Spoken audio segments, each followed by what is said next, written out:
খাইস্টা মেস্টা করে দোকান দিবা না তুমি। এই ছেলে, মানুষের সাথে খারাপ ব্যবহার করবো না।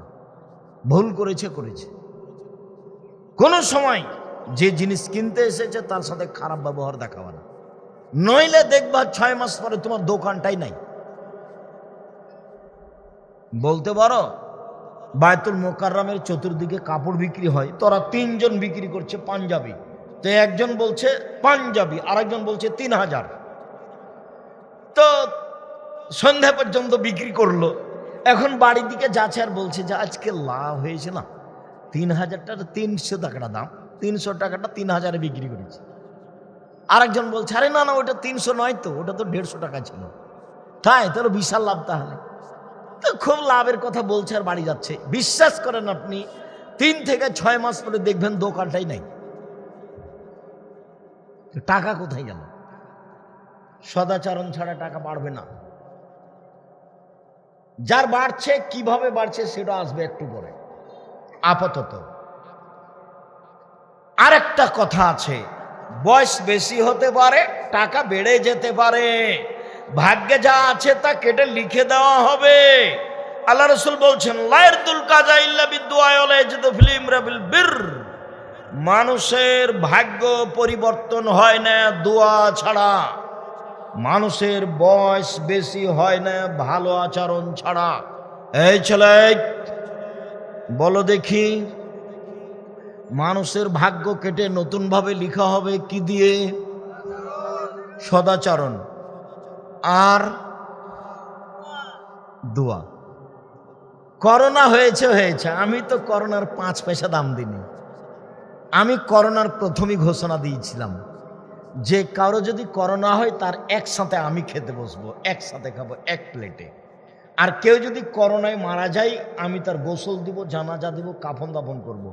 এতে যদি আমারও করোনা হয় তাহলে আমি বলবো না এর কারণে হয়েছে, আমি বলবো পৃথিবী সৃষ্টির 50,000 বছর পূর্বে যেদিন ভাগ্য লেখা হয়েছিল সেই দিন আমার ভাগ্যে করোনা লেখা হয়েছিল, তাই হয়েছে। সেই দিন যদি লেখা না হয়ে থাকে আর আজ যদি করোনা যার হয়েছে তার গায়ের উপরে চড়ে থাকি, তবু আমাকে করোনা ধরবে না। এইভাবে আমি ভাগ্যকে বিশ্বাস করি। যেমন দুবাই বিমানবন্দরে নেমেছি, তাড়াহুড়া করে বলছে আগে মাস্ক লাগান, তখন আমি বলছি মাস্ক লাগাবো না, বলছে 3000 দিরহাম জরিমানা লাগবে। জরিমানা লাগুক তো, তারপরে দেখা যাবে। একবারে 1 মাস থেকেছি, জরিমানা লাগেনি 1 মাস। ওর তো আমি 0 সমান দাম দিই না। এখন মাস্ক পরেন, যে জীবাণু আছে, ধুলাবালি আছে, ধুলাবালি আছে। আপনি দেখবেন যে ঘরে জ্বালানা আছে, জ্বালানাটা খুলেন, রোদের ছাটা আসুক, দেখতে পাবেন ধুলাবালি। বুঝতে পারেননি? ধুলাবালি আছে। এখন আপনি করেন, মাস্ক ব্যবহার করেন। তাহলে ধুলাবালি থেকে বাঁচার জন্য, রোগ থেকে বাঁচার জন্য নয়। ও তো সেরে খেয়ে গেছে, কই আমি তো তার 0 সমান দাম দিইনি। অতএব সম্মানিত দিনী ভাই বোন, পৃথিবী সৃষ্টির 50,000 বছর পূর্বে করোনা লেখা হয়েছে ভাগ্যে, সেইটা যদি কেটে দিতে হয় তাহলে পদ্ধতি 2টা। 1 সদাচরণ, 2 দোয়া। মনে থাকবে না? দোয়া করেন, নিজের মতো করে নেন। আমি যে বলছি রাত 10টায় ঘুমিয়ে যাবেন, রাত 3টায় উঠবেন, 4টায় উঠবেন, সুন্দর করে ওযু করবেন, 2 রাকাত সালাত আদায় করে আল্লাহকে কিছু বলেন। উনি 7ম আকাশ থেকে 1ম আকাশে নেমে এসেছেন আপনার জন্য। আল্লাহ কার জন্য নেমে আসেন? আমার আপনার জন্য। কোথা থেকে নেমে আসেন? 7ম আকাশ থেকে 1ম আকাশে নেমে আসেন। আর আমি তখনও ঘুমাইনি যখন উনি এসেছেন, তখনও আমার হাতে বড় মোবাইল আছে, টিভি আছে। হবে? এই ছেলে শোনো, তোমার কারণে 3টা বিপদ নেমে আসবে পৃথিবীতে। 1 ভূমিকম্প, 2 আকার আকৃতি পরিবর্তন, সন্ধ্যায় থাকবে মানুষ, সকালে হবে সুর, শুক্র, বানর হয়ে যাবে। 3 সমস্যা, এই 3টা বিপদ। 1 ভূমিকম্প, 2 সন্ধ্যায় থাকবে মানুষ, আর সকালে হবে শুক্র, সুর, বানর হয়ে যাবে। হবেই। 3 বিপদ। কেন? তিনটা পাপ। এক, এজা সারেবুল খমরা, যখন মদ খাবে, নেশাদার দ্রব্য পান করবে। দুই, জাহরাদিল কায়নাত মেয়েরা যখন নাচবে। কি করে তোমার মোবাইলে মেয়ে নাচতে পারে? কি করে নাচে? তুমি কি গরু ছাগল? তুমি কি পশু প্রাণী? তুমি কি কুকুর শ্রীগাল? তুমি নিজেকে মানুষ মনে করো না? করো না কেন? তুমি নিজেকে মানুষ মনে করো। সম্মানিত দিনী ভাই বোন, আপনার মোবাইল যেভাবে মেয়ে নাচে, আপনি চক্ষু ঠান্ডা করেন, কলিজা ঠান্ডা করেন, জানটা সৎ করেন ল্যাংটা মেয়ে দেখে। জান্নাতের মেয়ে ভোগ করা কি অত সহজ? জি না। সব বন্ধ করতে হবে, তারপর জান্নাতের মেয়ে। ওরাই এত সুন্দরী, ওরাই এত সুন্দরী, ওরাই এত সুন্দরী, ওদের দেখে মনে হবে ঝিনুকের মধ্যে লুকানো মুক্তা। ওদের মাথায় থাকবে লম্বা লম্বা কোঁকড়া কোঁকড়া কুচকুচে কালো চুল। ওদের চক্ষু হবে লম্বা লম্বা টানা টানা ডাগর ডাগর। সুন্দরী হওয়ার জন্য যত পথ ঘাট আছে তাদের কাছে থাকবে। এদের ভোগ করতে হলে এই রং মাখানো পতিতালয়ের মেয়ে দেখা বন্ধ করতে হবে, তাহলে সহজ হতে পারে। শুনুন সম্মানিত দিনী ভাই বোন, ভালো চাল চলন এমন জিনিস যা দিয়ে একসাথে বড় বড় দুইটা ইবাদতের নেকি হয়। একসাথে বড় বড় দুইটা। এক, তাহাজ্জুদ। দুই, নিয়মিত নফল সিয়াম রোজা। দুটা মিলে যা হয় ভালো চাল চলনে তা হয়। আয়েশা রাদিয়াল্লাহু তাআলা আনহা বলেন, আল্লাহর নবী বলেছেন, ইন্নামাল মুমিন ইয়াজদু বিহুসনি খুলুকিহি দারাজাতাস সাইমুল কায়েম। নিশ্চয় মুমিন পুরুষ নারী তার ভালো চাল চলন দিয়ে দুইটা ইবাদতের নেকি পায়। এক, নিয়মিত রাতে তাহাজ্জুদ পড়লে যত নেকি হয়, ভালো চাল চলনে তত নেকি হয়। দুই, নিয়মিত নফল রোজা থাকলে, বৃহস্পতিবার সোমবার নিয়মিত রোজা থাকলে, প্রতি মাসে 3 দিন নিয়মিত সিয়াম থাকলে,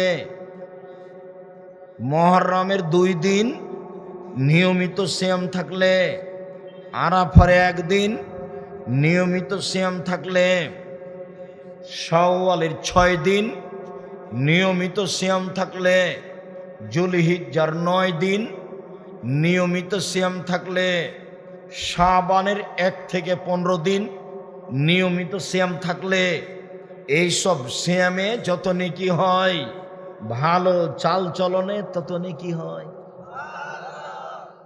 আমি বলিনি এই কথা, মুহাম্মদ সাল্লাল্লাহু আলাইহি ওয়াসাল্লাম বলেছে।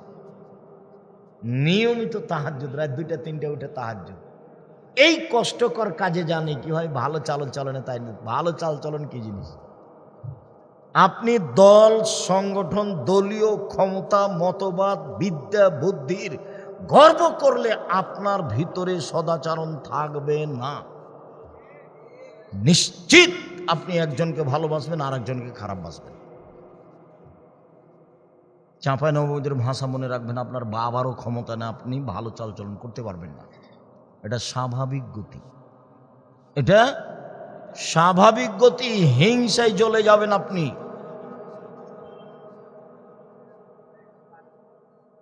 সম্মানিত দিনী ভাই বোন, একসাথে সদাচরণে 3টে নেকি হয়, এটা একটা বিশাল কথা। আল্লাহ রাসূল বলছেন, কেউ যদি অসহায় মানুষের সাথে, বিধবার সাথে সদাচরণ করে, এই সদাচরণে 3 নেকি হবে। এক, কাল মুজাহিদ ফি সাবিলিল্লাহ, আল্লাহর পথে জিহাদ করলে যত নেকি হয়। 2, নিয়মিত সিয়াম রোজা থাকলে যত নেকি হয়। 3, নিয়মিত তাহাজ্জুদ পড়লে যত নেকি হয়। সদাচরণে একাই তত নেকি হয়। 1, আল্লাহর পথে জিহাদ করলে যত নেকি হয়। 2, নিয়মিত রোজা থাকলে যত নেকি হয়। 3, নিয়মিত তাহাজ্জুদ পড়লে যত নেকি হয়। ভালো চাল চলনে তত নেকি হয়। ভালো চাল চলন টিকা খুব কঠিন। এখনই যদি আপনার গাড়ির সাথে আর একজনের গাড়ি লেগে যায়, তাহলে আপনি একবারে সাতক্ষীরের ভাষাতে যা আছে, আমি মাসুম ড্রাইভারকে বলি, আচ্ছা ওর গাড়িটা তো তোমার গাড়িটা লেগে একটু দাগ লেগে গেছে, একটু লেগে গেছে, তুমি যে এখন বেশি করে বললে কিছু, ও যা বলেছে বলেছে, তুমি যে বললে তো তোমার গাড়ি কি ঠিক হয়ে গেছে? না। তো বললে যে, বলো কি হবে এতে বলে? এখনই আপনি পরীক্ষায় পড়ে যাবেন, এখনই বাড়ি যেতে লেগে। আপনার ভ্যানটা যদি আর একজনের ভ্যানে লেগে যায়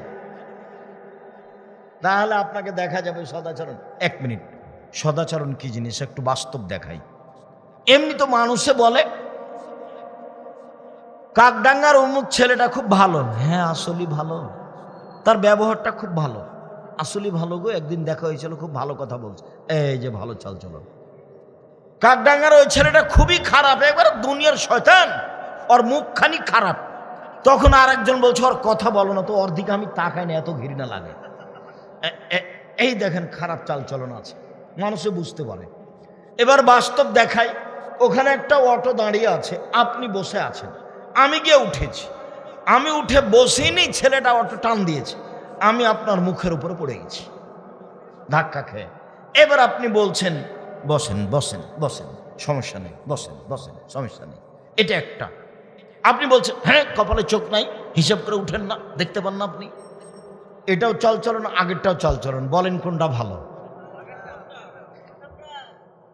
আজ থেকে জীবনে যেন এ খারাপটা না ঘটে, তাহলে বুঝবেন যে আমি বক্তব্য শুনেছি। বক্তব্যের সাথে মুনাফিকি করে কোনো লাভ নেই, প্রতিশোধই নেই, বাস মিটে গেছে, প্রতিশোধ নেই, মামলা নেই। সব জমি দখল করিলে মামলা করব না, মামলা করি না। 5,000 কোটি টাকার মামলা মানহানির। কি হয়েছে? আমি বলেছি, রবি ঠাকুর বলেছে ওমা তোমার আকাশ, ওমা তোমার বাতাস। রবি ঠাকুর বলছে ও কালিমা তোমার আকাশ, ও কালিমা তোমার বাতাস। আমি বললাম তোর বাপের আকাশ। তো রবি ঠাকুরের মানের হানি হয়ে গেল, 5,000 কোটি টাকার মামলা হলো। আমি যখন কাঠগড়ায় উঠলাম তখন জজ আমাকে বলছে আপনি কি পিস টিভির আলোচক? আমি বললাম জি। আপনার মামলা আমি কেটে দিলাম, আপনার মামলা খারিজ, বাতিল। জজের ক্ষমতা। 5,000 কোটি টাকার মামলা। রবীন্দ্রনাথ ঠাকুর বাঙালিদের শত্রু, রবীন্দ্রনাথ ঠাকুর মুসলমানের শত্রু, রবীন্দ্রনাথ ঠাকুর ঢাকা বিশ্ববিদ্যালয়ের শত্রু, রবীন্দ্রনাথ ঠাকুর সবচেয়ে বড় দালাল ইংরেজদের। যেদিন বাঙালি মুসলমানেরা ভারত বাংলাদেশ পাকিস্তানে জেল হাজতে আছে, সেদিন এই দালাল ঠাকুর লন্ডনে বসবাস করে। সেই ঠাকুরের গান আমার ছেলে বলে, আমার ছেলে বলবে না, ওই সেরেক আমি করি না। আমার ছেলে মেয়েও বলবে না, আপনারটা বলে, আপনারটা বলে, আপনার চলে, আমার চলে না। আমার ছেলে কখনো বলতে পারে না ওমা তোমার আকাশ, ওমা তোমার বাতাস, এটা আমার ছেলে বলবে না, এটা কখনো বলে না ও কালিমা তোমার আকাশ, ও কালিমা তোমার বাতাস। আপনারটা চলে। আমি বলেছি 71 সাল থেকে নিয়ে এখন পর্যন্ত কোনো শিক্ষিত মানুষ শিক্ষামন্ত্রী হয়নি বাংলাদেশ। ঠাকুরের গান চলবে কি চলবে না এইটাই বিবেচনা করতে পারেনি। ঠাকুরের গান চলবে কি চলবে না, ও হলো বাঙালিদের শত্রু, ও জাতির শত্রু, ও মুসলমানের শত্রু, ও ঢাকা বিশ্ববিদ্যালয়ের শত্রু, ও ভারত বাংলাদেশ পাকিস্তানে ইংরেজদের সবচেয়ে বড় দালাল। ওর চেয়ে বড় দালালই নাই এদেশ বাড়তেছে, সবচেয়ে বড় দালাল। এত বড় শত্রু, এত বড় দালাল এই বিশ্ববিদ্যালয়ের শত্রু। তার গান আমার বাচ্চা বলে, আমার ছেলে বলে, তা এটা তো হতে পারে না, এটা আমি গ্রহণ করতে পারি না। আপনি পারতে পারেন, আপনার গায়ে পুজ আছে, পুজ রক্ত আছে, এটা মনে করি না। আমি তো আপনার গায়ে রক্ত আছে অনেক দিন থেকে মনে করি না। ওই যে আপনার বউ ভ্যানিটি ব্যাগ এখনো নিয়ে আছে, এখন নিয়ে আছে, যে বক্তব্য শুনতে এসেছে দেবরের সাথে, কালকেও সাতক্ষীরে যাবে, ফ্যাশন বোরকা পরে ভ্যানিটি ব্যাগ হাতে, ওটা আপনার চলে। আপনার গায়ে রক্ত নাই, পুজ আছে, আপনার চলে। আপনার জীবিকা নির্বাহ পশু প্রাণীর মতো, গরু ছাগলের মতো, কুকুর চিড়ের মতো মনে কিছু নেন নামে আপনার জন্য এসেছি। আপনি আমার দিনী ভাই, আপনাকে আমি সরিয়ে দিতে আসিনি। মেয়ে আপনার, বৌমা আপনার, স্ত্রী আপনার, জবাব আমি দিব কেন, আপনি দিন, প্রস্তুত থাকেন আপনি। শুনুন, আবু সাইদ খুদরি রাদিয়াল্লাহু তাআলা আনহু বলেন, কেউ যদি 3টে মেয়ে লালন পালন করে, 3টে মেয়ে 3টে বেটি, তিনটে মেয়ে, তাহলে মেয়েরা বিচারের মাঠে বাপকে জাহান্নাম থেকে বাঁচানোর জন্য অন্তরাল হবে, বেঁকে বসবে। এইদিকে জাহান্নাম, এইদিকে পিতা মধ্যে মেয়েরা। মেয়েরা আল্লাহকে বলবে, আমার আব্বাকে আগে জান্নাতে দিবেন, তারপরে কোনো কথা। তিনটে মেয়ে যদি কেউ লালন পালন করে, মেয়েরা বিচার মাঠে বেঁকে বসবে আল্লাহর সামনে, আমার আব্বাকে আগে জান্নাতে দিতে হবে, তারপরে কোনো কথা। ওদিকে জাহান্নাম, এদিকে মেয়ের পিতার মধ্যে মেয়েরা। আমি বলিনি এই কথা, মুহাম্মদ সাল্লাল্লাহু আলাইহি ওয়াসাল্লাম বলেন।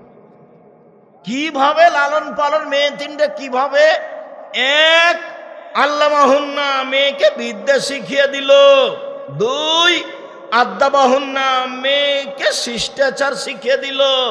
তিন, আহসানা ইলাইহিন্না, মেয়ের সাথে সদাচরণ করলো, খাস্টা মাস্টা করলো না, গালি দিল না, নিন্দা করলো না। তিনটে করলো, যে সে মেয়েকে লালন পালন করলো। এই মেয়েরা বিচার মাঠে বাপকে জান্নাতে নিয়ে যাওয়ার জন্য বেঁকে বসবে।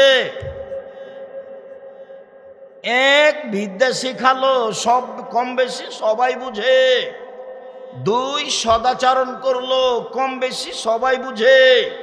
তিন, শিষ্টাচার শিখিয়ে দিল, এটা কেউ বুঝে না। শিষ্টাচার কি জিনিস? বলে শিষ্টাচার ঘোড়ার ডিম।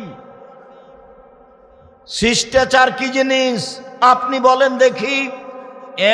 এক, আপনার মেয়ের নখটা বড় আছে, নখে নেইল পালিশ আছে, এইটা কি শিষ্টাচার? ইহুদি খ্রিস্টানদের পতিতালয়ের মেয়েদের বৈশিষ্ট্য নখে নেইল পালিশ দেওয়া, নখ বড় রাখা। ইহুদি খ্রিস্টানদের পতিতালয়ের মেয়েদের বৈশিষ্ট্য নখ বড় রাখা, নখে নেইল পালিশ দেওয়া। এই খালেদা, তোমার নখ বড় আছে, নখে নেইল পালিশ দিয়েছ? তোমার বাপ আছে? তোমার মাকে খালা বলে ডাকবেন, সৎমা। সৎমা তুমি বুঝো? এদিকে দেখো তো, এক মিনিট এদিকে দেখো, আমি দেখে তোমাকে সৎমা। এই যে নিজের মেয়ে আসছে মায়ের কাছে, নিজের মেয়ে আসছে, আসো আম্মা, আসো আসো আসো, কোলে নিয়েছে, সৎ মেয়ে আসছে। তোকে যে ওখানে বসে থাকতে বললাম, তুই এখানে আসছিস কেন? তুই এখানে আসছিস কেন? এই পরেরটা কে? সৎ মেয়ে, সৎমা। তোমার এটা কি সৎমা? তোমার নখটা কেন বড়? তোমার এটা কি সৎবাপ? নখটা কেন বড়? শুনুন, আপনার মেয়ে ভুরু তুলে চিকন করে রং কালি দিয়ে ঘুরে। ভুরু তুলে চিকন করা কি সদাচরণ, শিষ্টাচার? এইটা কোন শিষ্টাচার? এটা কোন শিষ্টাচার? মাথার চুল সামনের দিক ছোট করা আছে, এটা কোন শিষ্টাচার? সম্পূর্ণ চুল ছোট করা আছে, এটা কোন শিষ্টাচার? পরনে স্কিন পায়জামা আছে, অঙ্গ প্রত্যঙ্গ দেখা যায়, লজ্জা স্থানও দেখা যায়, এটা কোন শিষ্টাচার? ব্রেসিয়ার পরে নিজেকে কম বয়সী দেখায়, এটা কোন শিষ্টাচার? উঁচু স্যান্ডেল পরে নিজেকে লম্বা দেখায়, এটা কোন শিষ্টাচার? শুনুন, আপনার স্ত্রী একটা তরকারির বাটি কিনেছে, সেটা হলো কাতল মাছ, এটা কোন শিষ্টাচার? আপনার স্ত্রী একটা আয়না কিনেছে, সেটা হলো রুই মাছ, এটা কোন শিষ্টাচার? আপনার স্ত্রী কিছু প্লেট কিনেছে, সেইটা হলো চিংড়ি মাছ, এটা কোন শিষ্টাচার? আপনার স্ত্রী বা আপনি একটা পট কিনেছেন ছোট বাচ্চাকে পেশাব পায়খানার জন্য, এটা হলো ঘোড়া, এটা কোন শিষ্টাচার? শুনুন, আপনার মেয়ে বাড়ি থেকে বের হয়, সালাম দেয় না, এটা কোন শিষ্টাচার? বাড়িতে ঢুকে সালাম দেয় না, এটা কোন শিষ্টাচার? শুনুন, আপনার স্ত্রী আপনার বাচ্চাকে দুধ খাওয়ায়, বিসমিল্লাহ বলে না, এটা কোন শিষ্টাচার? জানালা দরজা বন্ধ করার সময় বিসমিল্লাহ বলে না, এটা কোন শিষ্টাচার? ভাতের পাতিলে চাউল দেওয়ার সময় বিসমিল্লাহ বলে না, এটা কোন শিষ্টাচার? চাউল পড়ে গেলে তুলে নেয় না, এটা কোন শিষ্টাচার? শোকে যে কাঁকড়া সাজানো আছে, এটা কোন শিষ্টাচার? আপনার স্ত্রী আপনার বাচ্চার জামাটার কোনটা হাত আগে ঢোকাবে তার জানা নাই, এটা কোন শিষ্টাচার? খোলার সময় কোন হাত খুলতে হবে তার জানা নাই, এটা কোন শিষ্টাচার? আপনার বাচ্চাকে নিয়ে কোন কাতে শুইতে হবে আর আপনার স্ত্রীর জানা নাই। এটা কোন শিষ্টাচার? বাচ্চা যখন পানি পান করছে কোন হাতে পান করবে বলে দিতে হবে, এইটা আপনার স্ত্রীর জানা নাই। এটা কোন শিষ্টাচার? মসজিদে ঢোকার সময় ডান পা ঢোকাতে হবে তার জানা নাই। এটা কোন শিষ্টাচার? পেশাব পায়খানায় গেলে দোয়া পড়ে ঢুকতে হবে তার জানা নাই। এটা কোন শিষ্টাচার? আপনার এবং আপনার স্ত্রীর শিষ্টাচার বলে কোনো জিনিসই নাই। জীবনটাই কুকুর শিল্লের মতো, পশু প্রাণীর মতো। শিষ্টাচার কাকে বলে? শিষ্টাচার কি ঘোড়ার ডিম? আবার দেখেন, এই ছেলে ভালো করে দেখো তো, এক বাপে বিদ্যা শিখালো, দুই বাপে শিষ্টাচার শিখালো, তিন বাপে মেয়ের সাথে সদাচরণ করলো, তখন মেয়েরা বিচারের মাঠে বেঁকে বসলো। বোঝা যায় না মনে হয়? এক বাপে মেয়েকে বিদ্যা শিখালো, দুই বাপে মেয়েকে শিষ্টাচার শিখালো, তিন মেয়েকে বাপে ভালো আচরণ দেখালো, ভালো আচরণ করলো। এখন মেয়েরা বাপকে জান্নাতে নিয়ে যাওয়ার জন্য জাহান্নামের সামনে বেঁকে বসলো। শিষ্টাচার কি জিনিস? বাপকে আসলে জানে শিষ্টাচার কাকে বলে? কি শিষ্টাচার? এক মিনিট, একটু আর একটু এখানে ওই যে জাবেরের ঘটনাটা যখন তখন বলি, যেটা জাবেরের ঘটনা। জাবের বললেন, আল্লাহ নবী শোনেন, আমার বোনদের সমবয়সের মেয়েকে, কম বয়সের মেয়েকে আমি বিবাহ করিনি চারটা কারণে।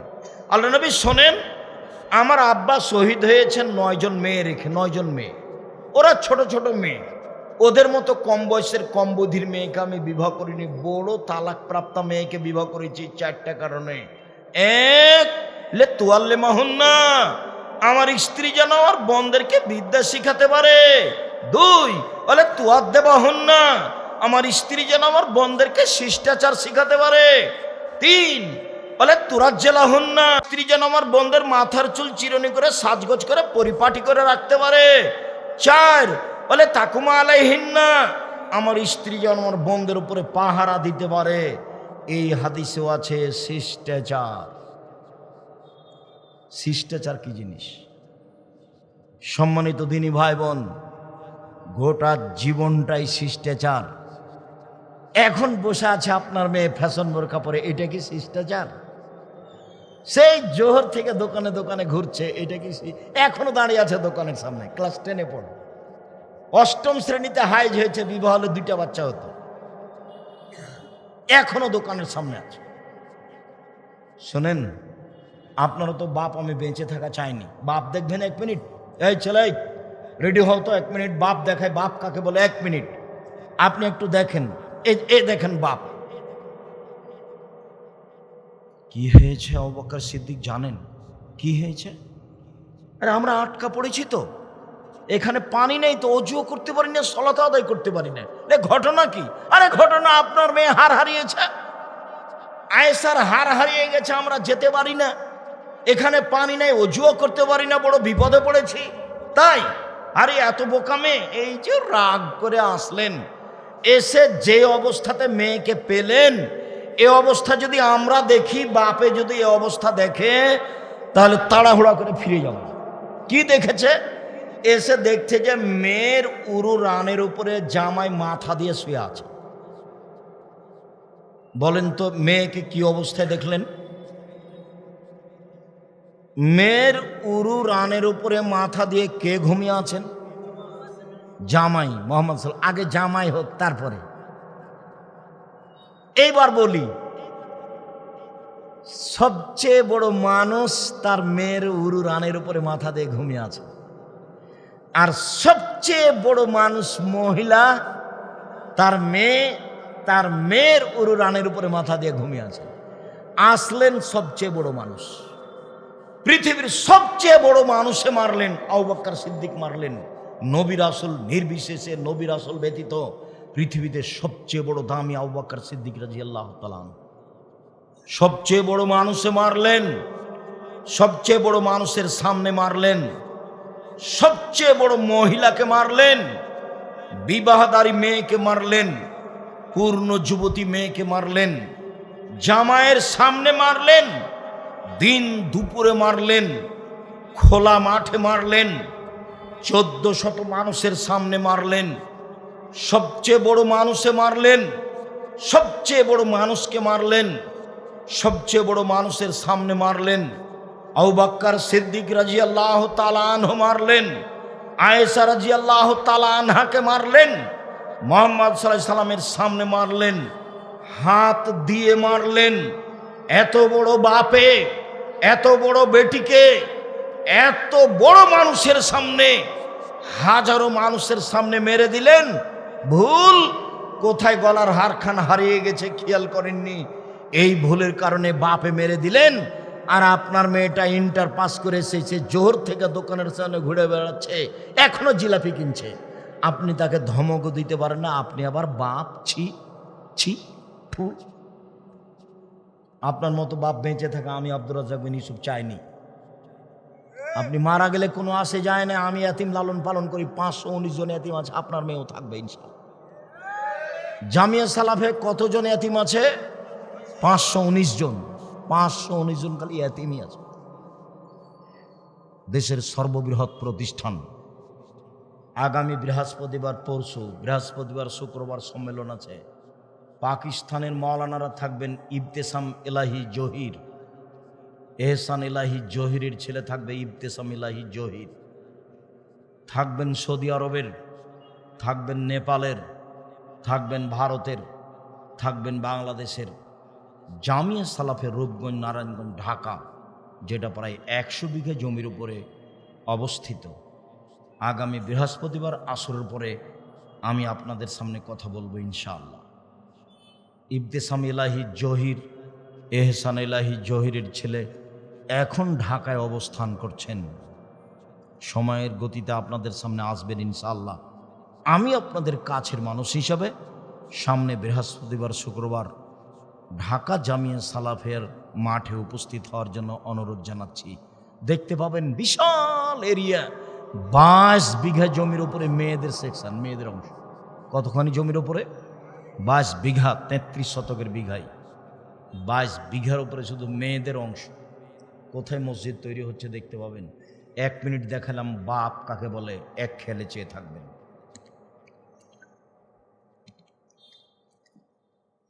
সম্মানিত দিনী ভাই বোন, বলছিলাম রাসূল সাল্লাল্লাহু আলাইহি সাল্লামকে জিজ্ঞাসা করে, আল্লাহর নবী, পাপ কি জিনিস, নেকি কি জিনিস? পাপ কি জিনিস, নেকি কি জিনিস? খেয়াল করবেন, আল্লাহর নবী, পাপ কি জিনিস, নেকি কি জিনিস? তখন আল্লাহ রাসূল বলছেন, আল বিররু হুসনুল খুলুক, নেকি হলো ভালো আচরণ, নেকি হলো ভালো আচরণ। বললেন না নেকি হলো তাহাজ্জুদ, বললেন না নেকি হলো রমজানের সিয়াম, বললেন না নেকি হলো হজ, বললেন না নেকি হলো তাসবিহ তাহলিল। উত্তরে বললেন নেকি হলো ভালো আচরণ। নেকি বলতে কি বুঝায়? ভালো আচরণ। জোহাইনা কাবিলার একজন সাহাবী বলছেন, সাহাবীগণ আল্লাহর নবীকে বললেন, আল্লাহর নবী, মা খায়রু মাতিল ইনসান, সবচেয়ে যেটা উত্তম অনুগ্রহ আল্লাহ মানুষের উপরে করেছেন সেটা কোনটা? আল্লাহ তো মানুষের উপরে অনেক অনুগ্রহ করেছেন, অনেক নিয়ামত দিয়েছেন। 2 হাত যে আল্লাহর নিয়ামত, এটা কি দিয়ে বোঝা যায়? যার 1 হাত নাই তাকে জিজ্ঞাসা করেন। এই ছেলে, 2 হাত যে আল্লাহর নিয়ামত, এটা কাকে জিজ্ঞাসা করলে বোঝা যাবে?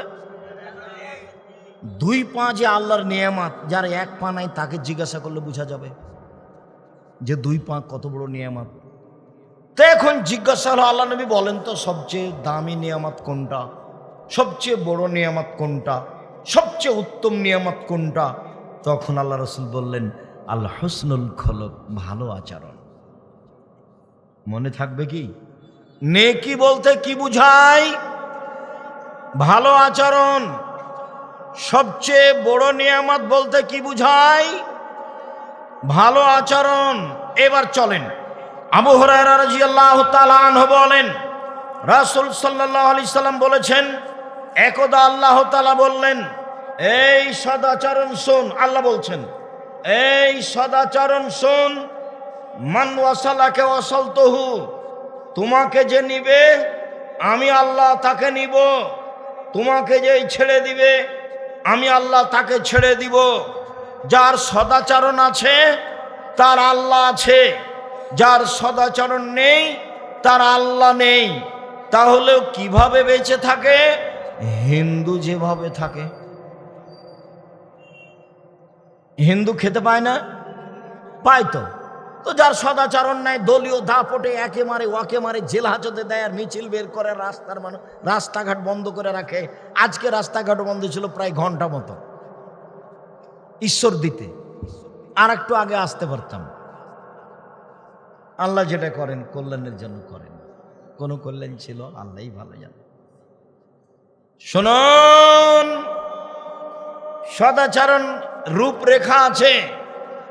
আয়েশা রাদিয়াল্লাহু তাআলা আনহা বলেন, সদাচরণ আল্লাহর আরশ ধরে বলে, সদাচরণ আল্লাহর আরশ ধরে বলে, পৃথিবীর মানুষ শুনে রেখো, আমি সদাচরণ বলছি, আমাকে যে নিবে আল্লাহ তাকে নিবেন, আমাকে যে ছেড়ে দিবে আল্লাহ তাকে ছেড়ে দিবেন। সদাচরণ আছে যার, আল্লাহ আছে তার। সদাচরণ নেই যার, আল্লাহ নেই তার। এই ছেলেরা, এই মোটর সাইকেল এখানে স্টার্ট দিতে পাবে না তো? যখন ওইদিকে আসছিল তখন তুমি দেখনি তো? তোমরা পাহারা দাও না? তোমরা যদি কাকডাঙ্গার ছেলেরা আজকে বক্তব্য শোনো তাহলে তোমাদের এটা ভুল হবে। আবার কোনো জন কলারও আবার কোথাও আসি আখড়া খোলা, তাহলে সেদিন শুনিও। আর আজকে আমাদের সহযোগিতা করো। এমনভাবে দাঁড়িয়ে থাকবা পিপিলিকা পার হলে যেন বুঝতে পারো, তাহলে বুঝবো যে দায়িত্ব পালন করছো। চলেন সদাচরণ দেখাই। আল্লাহ রাসূল এবার বাস্তব দেখাচ্ছেন। আল মুমিন লিল মুমিন কাল বুলিয়ান। সদাচরণ সারা পৃথিবীর মুসলমান মুমিন এই প্রাচীরের মতো। এই সুমা সাব্বাকা বাইনা আসাব, এবার প্রাচীর তৈরি হচ্ছে। আল্লাহ রাসূল বলছে, ডান হাতের আঙ্গুল বাম হাতের আঙ্গুলের ভিতরে ঢুকে প্রাচীর হলো।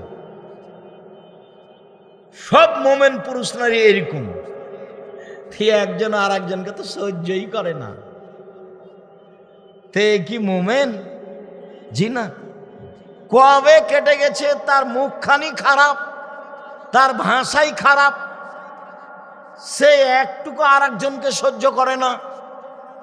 আপনি কত নিবেন? এ আব্দুল রাজ্জাক সাহেব আসছেন, আরে ওখানে যেতে হবে না।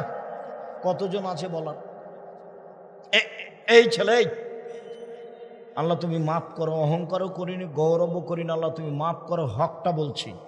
এতক্ষণ পর্যন্ত যে কথা বললাম কোরআন হাদিসের সদাচরণ নিয়ে, কাকডাঙ্গার মাঠে অতীতে 100 বছর চ্যালেঞ্জ থাকে। যারা বেঁচে আছে 100 বছরে তাদের বের করবা যে এইভাবে হাদিস পেশ করেছে। মুরব্বী মানুষরা আছে কাকডাঙ্গার, তুমি বের করো। এখনো হাদিস শেষ হয়নি, আমার আরো আছে। আবু হুরায়রা রাদিয়াল্লাহু তাআলা আনহু বলেন, রাসূল সাল্লাল্লাহু আলাইহি সাল্লাম বলেছেন, আল মুমিন লিল মুমিন কারাজুলিন ওয়াহিদ। সারা পৃথিবীর মানুষ একজন, সারা পৃথিবীর মানুষ একজন। ইনিস্তাকা আইনহু ইস্তাকা কুল্লুহু।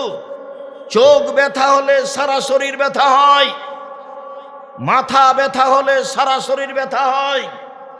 অতএব চোখের ব্যথা যেমন সারা শরীর ব্যথা বুঝে, আর একজন মুমিন ক্ষতিগ্রস্ত হলে আমি সেই ক্ষতি বুঝবো, তার নাম মুমিন। এই ছেলে মনে রেখো, 5 ওয়াক্ত সালাত, হালাল রুজি, কোরআন তেলাওয়াত, আড্ডা পিটা হারাম, জান্নাত হবে ইনশাআল্লাহ। মনে রেখো, মানুষকে খাটো করিও না, মানুষের উপরে দলীয় দাপট দেখায়ও না, মানুষকে জেল হাজতে দিও না, ক্ষমতা দেখিয়ে জমি দখল করো না, মানুষের উপরে থুথির জোর দেখায়ও না, মানুষকে খাটো করিও না। তুমি নিজে খাটো হয়ে মাটির মানুষ হয়ে চলো, পথ সহজ হবে। ক্ষমতা দেখিয়ে জুলুমবাজি করে মানুষের অর্থ সম্পদ আত্মসাৎ করে 1500 বছর পরে হলেও ফেরাউন ডুবে গেছে।